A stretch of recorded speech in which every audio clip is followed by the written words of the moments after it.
Well, good afternoon. My co-authors and I have been working on sustainable finance for more than 10 years now. We started a few years before the Desjardins chair was created in 2016. And back then, the terminology was already an issue to reconcile both our research approaches.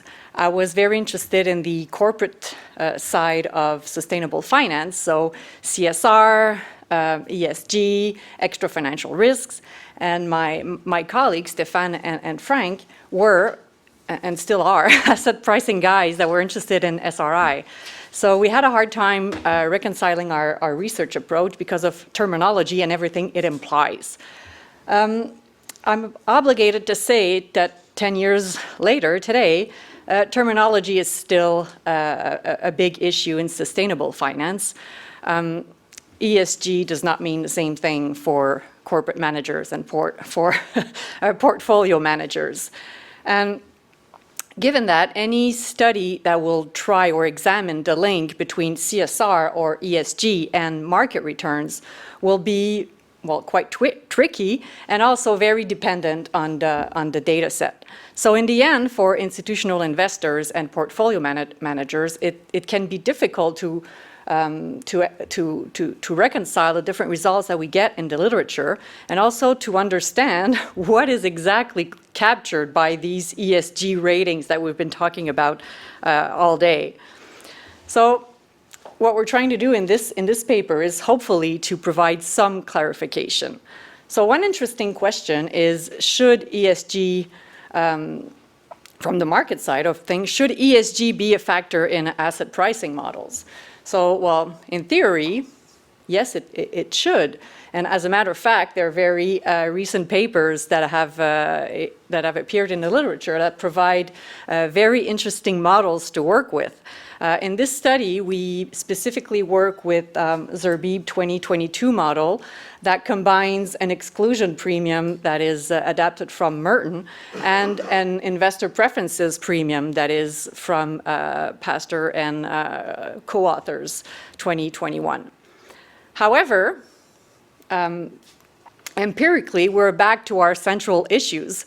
What is ESG and how is it measured?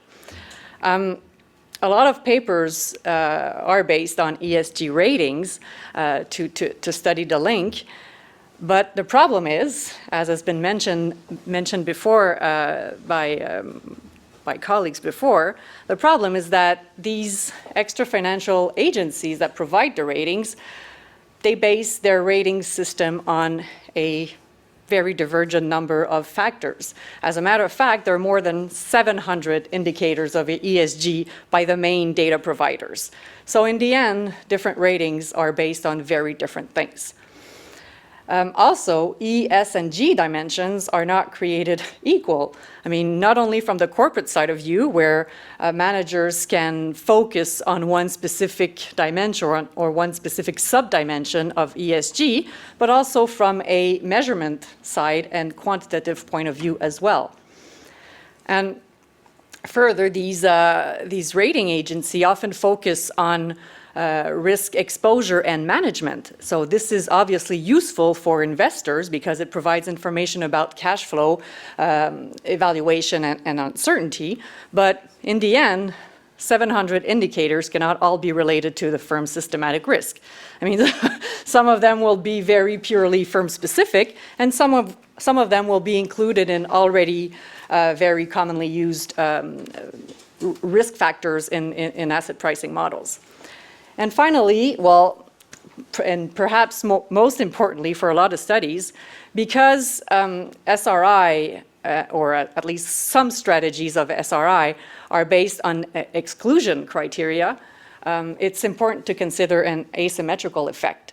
And a lot of the ESG ratings do not allow for that, or at least not easily allow for that.